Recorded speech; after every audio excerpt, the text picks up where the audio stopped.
Good evening. It's, what is this, Monday? Monday, yeah.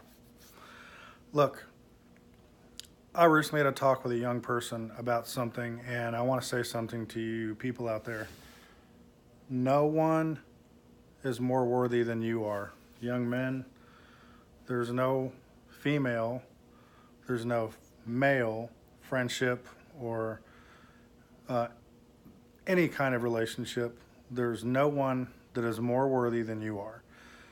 If you go into any circumstance in your life and you view the other person as out of your league or too much for you or too smart for you or any of those types of things, then you're cutting yourself short. Because I want to tell you something. If you see somebody in a relationship where you feel like, man, how did that person get with that person?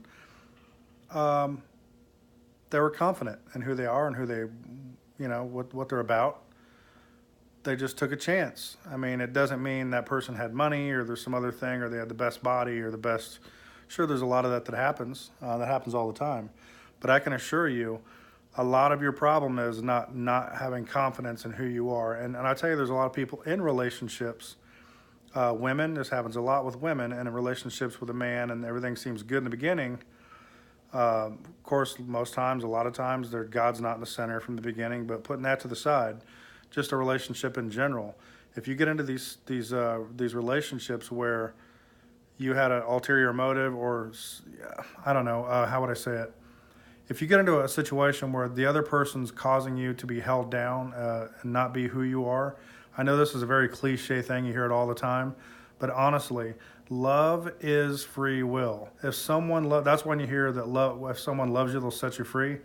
It doesn't mean they let you, you leave their life necessarily, but if they're considerate of your feelings and of your heart, they want you to be happy. So I want you to know that it's really important that you know who you are and you know what's good for you and you know that love is defined as free will. 1 Corinthians 13, verse 4 through 7, I speak of this all the time. It says, it's not self-seeking, it's not about itself, it's not puffed up, it doesn't keep records of wrongs. Love should be an easy thing. It shouldn't be. Now, there's difficulties. I'm not saying that in relationships there can't be difficult moments or difficult weeks. What I'm saying is the decision to be in love with that person should not be difficult.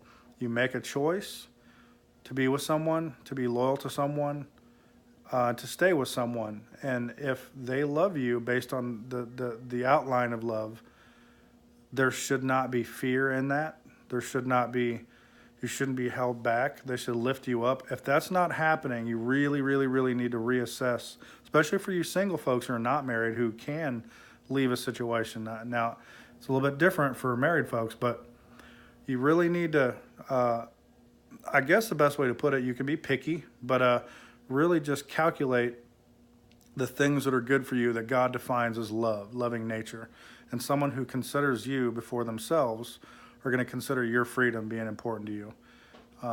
Really think about what you're getting into before you get into it, because you don't want to lose yourself. Now, sometimes if that person makes you a better person without you having to change what's good about you, that's fine. But changes are good. But if someone's changing what's good about you to make it what's good for them, something to pay attention to. Someone loves you to love you right now, who you are, and they deal with it, the good, the bad, the ugly. But I want you guys to know I love you. God loves you. Have a blessed night. Hope it helps. See ya.